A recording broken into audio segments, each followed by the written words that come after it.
Bonjour Madame Melon-Boniface, nous sommes au salon de la formation professionnelle à Majana, organisé par Open Source System.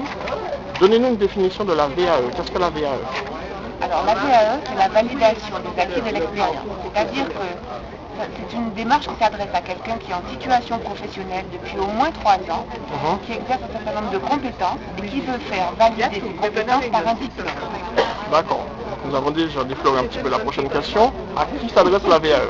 Alors la VAE s'adresse soit à des salariés, soit à des bénévoles, et en tous les cas à des gens qui ont au moins 3 ans d'expérience dans le domaine où ils veulent valider le diplôme. Quand vous dites salariés bénévoles, y compris chef d'entreprise? Y compris chef d'entreprise. Il faut juste pouvoir justifier de manière administrative, c'est-à-dire avec des documents, des fiches de paie, des attestations de travail, qu'on a eu effectivement cette activité pendant 3 ans. D'accord. Très clairement, comment s'organise une VAE? Je prends un exemple. Un chef d'entreprise qui a 31 ans, un self-made man, donc c'est fait par lui-même, qui a très peu de diplômes. Il a une expérience de 10 ans dans le domaine du marketing, de la comptabilité, etc. Quel type de diplôme peut-il valider? Alors la première étape, c'est de s'inscrire à une réunion d'information. Cette réunion d'information va expliquer en détail tout le processus. Donc la première chose à faire, c'est appeler nos services au 59 02 84. D'accord. On s'inscrit à une réunion d'information. Après cette réunion d'information, il va y avoir le choix du diplôme. Soit le candidat va le faire lui-même, qui n'est pas conseillé parce qu'on peut se tromper, soit il va y avoir un conseiller qui va l'aider gratuitement à faire ce diagnostic.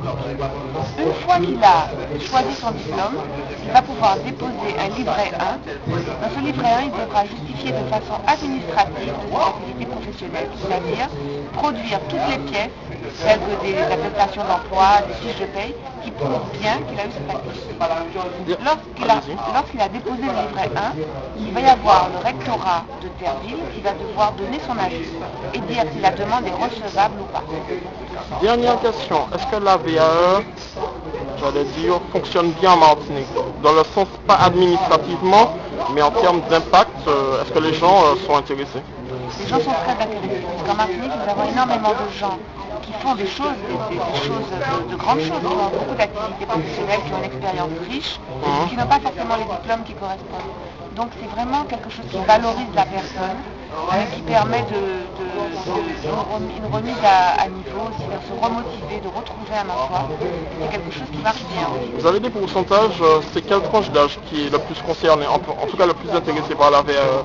Des jeunes, des moins jeunes, 40, 50 ans? Les gens commencent à s'intéresser à la VAE généralement plutôt à partir de 30 ans. Et plus encore vers la quarantaine. Ce qui est normal, puisque c'est un âge où généralement on cherche à rebondir. On cherche à se sublimer pour l'une des dernières fois. Voilà. N'est-ce pas? Je vous remercie, Madame Melon-Boniface. À bientôt. Au revoir. À bientôt. Au revoir.